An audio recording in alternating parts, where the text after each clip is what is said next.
फिरोज बख्त साहब, ये एक के बाद एक आरोप, इनको तो भी ट्रिपल तलाक की भी टीस है। ट्रिपल तलाक में भी इनको लग रहा है कि टारगेटिंग की गई थी। मुस्लिम महिलाओं के हक की बात की जाए तो उनको लग रहा है कि उसमें भी टारगेटिंग थी। हाँ देखिए, ऐसा है अदिति जी, आपको मेरी आवाज आ रही है? जी आ रही है मुझे आपकी आवाज। हाँ, मैं यस करना चाहूंगा, मैंने सबकी बातें सुनी। देखिए, सवाल उठाया गया, एक जो है क्रिटिसाइज किया गया इमाम उमैर अहमद इलियासी साहब को, जो हमारे इमाम भी हैं, अमाइद भी हैं, काबिर भी हैं, आलिम भी हैं। और अभी डॉक्टर अब्बास ने बड़ी अच्छी बात कही कि ये एक आजाद मुल्क है, इसमें हर एक को अपनी बात कहने का हक है। अगर इमाम साहब ने ये कह दिया कि डॉक्टर मोहन भागवत देश के राष्ट्र ऋषि हैं, राष्ट्रपिता हैं, तो इसका मतलब ये नहीं कि महात्मा गांधी की बेइज्जती हो गई या उनको उनके पेडेस्टल से नीचे कर दिया गया। देखिए, अगर वो सोचते हैं कि वो राष्ट्रपिता हैं, तो राष्ट्रपिता अगर महात्मा गांधी हैं तो वो भी राष्ट्रपिता हैं। इमाम उमैर अहमद इलियासी ने ये हरगिज नहीं कहा कि गांधी जी की जगह वो राष्ट्रपिता हो गए।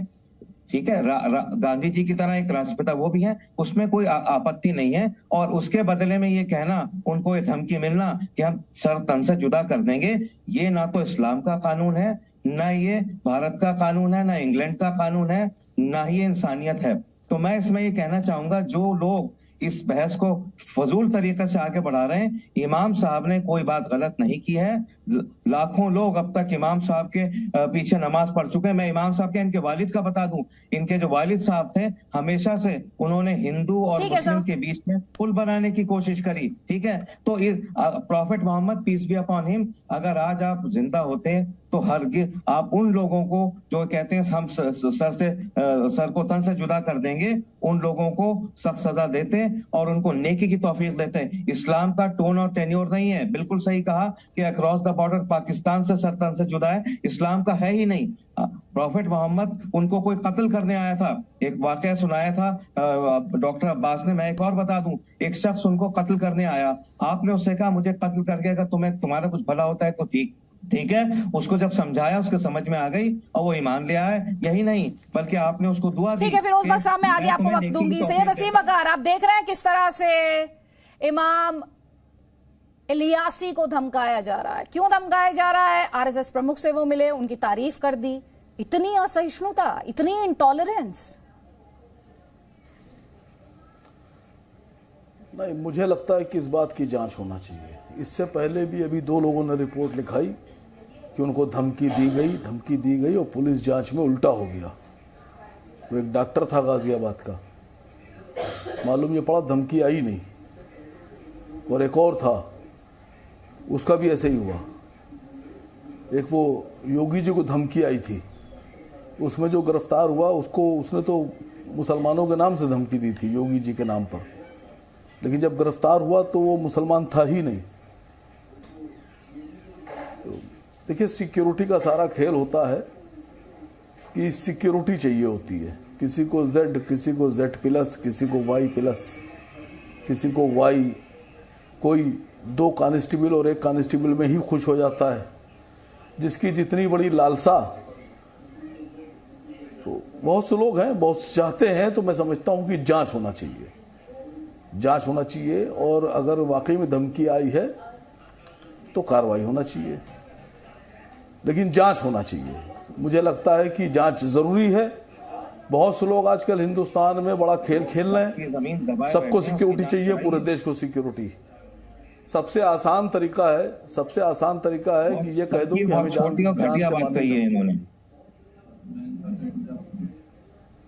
अब भाई, आपसे तो घटिया आदमी हम कोई दुनिया में हो नहीं सकता। हाँ, बहुत अच्छे, जो बहुत अच्छे। देखिए, ऐसा है, जिस कसम की आप बातें कर रहे हैं ना, दुनिया में कोई हो नहीं सकता। प्लीज आप बोलने दें मुझे, बीच में ना बोले। अगर आपको करनी है, कुछ कार्रवाई करनी है या इंक्वायरी करनी है, तो असदुद्दीन ओवैसी साहब के खिलाफ कार्रवाई करिए। किस तरीके से मुसलमानों को वो भड़का रहे हैं, मुल्क में आग लगा रहे हैं, जहर बोल रहे हैं। इमाम साहब तो मिलाने की बात कर रहे हैं, पुल बना रहे हैं। वो तो हिंदुओं को, मुसलमानों को, संघ को, मुसलमानों को जोड़ने की बात कर रहे हैं, और आप ऐसी अजीब बात कर रहे हैं। उस आदमी ने क्या ऐसा कह दिया जो सर तन से जुदा की बात की जा रही है? आप उसको सपोर्ट कर रहे हैं। वो एक आलिम है, एक अमाइद है, एक अकाबिर है, मुसलमान उनकी इज्जत करते हैं, आपको भी उनकी इज्जत करनी चाहिए। बात समझिए, पहले बात समझिए, बात समझिए, तो आप घटिया आदमी बात हैं। सुनो पहले मेरे भाई। आपसे घटिया कोई नहीं हो सकता। एक दूसरे को सर्टिफिकेट मत दीजिए प्लीज, तार्किक तौर पर बहस हो सकती है, तार्किक तौर पर बात कीजिए प्लीज, जरा शब्दों का चयन सोच समझ कर कीजिए। ऐसे लॉजिक की अरे बात सुन, बात सुन। ये क्या तरीका है भाई बात करने का? सैयद असीम वकार, आलिम तो गुलाम अहमद कादियानी आपको नहीं, आलिम दिखा दी। आलिम तो गुलाम अहमद कादियानी भी था। जबान मेरी भी बहुत गंदी है, जबान मेरी भी बहुत खराब है, लेकिन मैं अपनी जबान को करोड़ों गुलाम अहमद कादियानी भी ठीक था। है, तू तड़ाक पे आप आ गए, मैं कभी तू तड़ाक नहीं करूंगा। मैं एक अच्छे खानदान को बिलोंग करता हूँ। अच्छा आप लोग कहाँ जा रहे हैं? मुद्दे पर आइए प्लीज। आपके पास जवाब नहीं है, मैदान छोड़, अदिति ये मैदान छोड़ के भाग रहे हैं। पहले तो मैं कह रहा था कि गोल पोस्ट चेंज कर रहे हैं, गोल पोस्ट नहीं, मैदान छोड़ के भाग गए। जब आदमी डिबेट में तू तड़ाक पे आ जाता है, गाली गलौज करता है, माँ बहन की करता है, इसका मतलब उसके पास लॉजिक नहीं है, जवाब नहीं है। ठीक है सैयद असीम वकार, निजी अटैक नहीं, पर्सनल अटैक्स नहीं प्लीज। गालियां मैं भी दे सकता हूँ, but I will Firoz Bhatt साहब प्लीज रुक जाइए सर, आप 2 मिनट। सुनो, देखो आलिम जो था वो था गुलाम अहमद कादियानी, उसको भी लोग आलिम मानते थे, लेकिन हम लोगों के लिए वो इस्लाम से खारिज था। आलिम तो बहाउल्लाह खां भी था, और आलिम तो बहुत से लोग थे। आलिम तो मुसलिमा इब्ने हबीब भी अपने को कहता था। ठीक है ना, उस चक्कर में मत पड़ो कौन आलिम नहीं है। आलिम ही जो होता है वही अपने फॉलोअर बनाकर लोगों को गुमराह करता है। ठीक है ना, मसला ये नहीं है कि आरएसएस के साथ और आरएसएस के खिलाफ, मसला ये है कि मोहन भागवत किसके बाप। देश के एक ही राष्ट्रपिता हैं, वो है महात्मा गांधी। अब इलियासी साहब गलती से राष्ट्रपिता बोल गए अपने पिता को। ठीक है ना, तो एक महात्मा गांधी के अलावा फादर ऑफ द नेशन कोई नहीं है। हम लोग नहीं मानते, जिसको मानना हो माने। हाँ तो फिर जिसको गुलाम अहमद कादियानी को मानना हो माने। नहीं आप फिर वो तो कह रहे हैं कि मेरे भाव है मैं मानता हूँ, वो तो कह रहे हैं मेरे भाव है मैं मानता हूँ, और मुझे इसके लिए कोई पछतावा नहीं है। जब आप यही कह देते हैं कि जिसको मानना है माने, तो फिर बात खत्म हो गई। तो उसमें आप इतना पढ़ा क्यों रहे हैं किसी को? भाई अरे मोहतरमा, बीजेपी की तरफ से, मोदी की तरफ से, अमित शाह साहब की तरफ से, आरएसएस की तरफ से आप ही लौंगे लगती हैं। बाकी लोगों को क्या? अब थोड़ा सा होमवर्क ज्यादा किया कीजिए, होमवर्क करना शुरू कीजिए। ये पुरानी बातें हो गई, वही घिसी पिटी लाइन लेकर आप आ जाते हैं। सुनिए बात, आप दर्शक समझते हैं कि आपके पास यही लाइन बची है, क्योंकि तर्क तो आपके पास है नहीं, तर्क है नहीं। या तो आप निजी हमला करते हैं या निजी आरोप लगा देते हैं। मुझे भी कोई फर्क नहीं पड़ता, क्योंकि अब दर्शकों के सामने आप खुद एक्सपोज हो चुके हैं। ठीक है, आप खुद एक्सपोज हो चुके हैं। आपसे सवाल जो पूछा जाता है ना, उसका जवाब होता नहीं है आपके पास।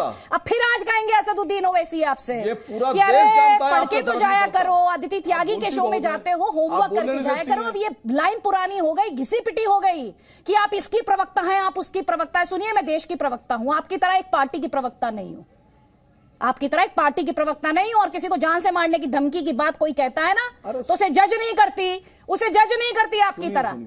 सियासत को अपनी सियासत नहीं करती, क्योंकि अब आपको लग रहा है सियासत खिसक रही है।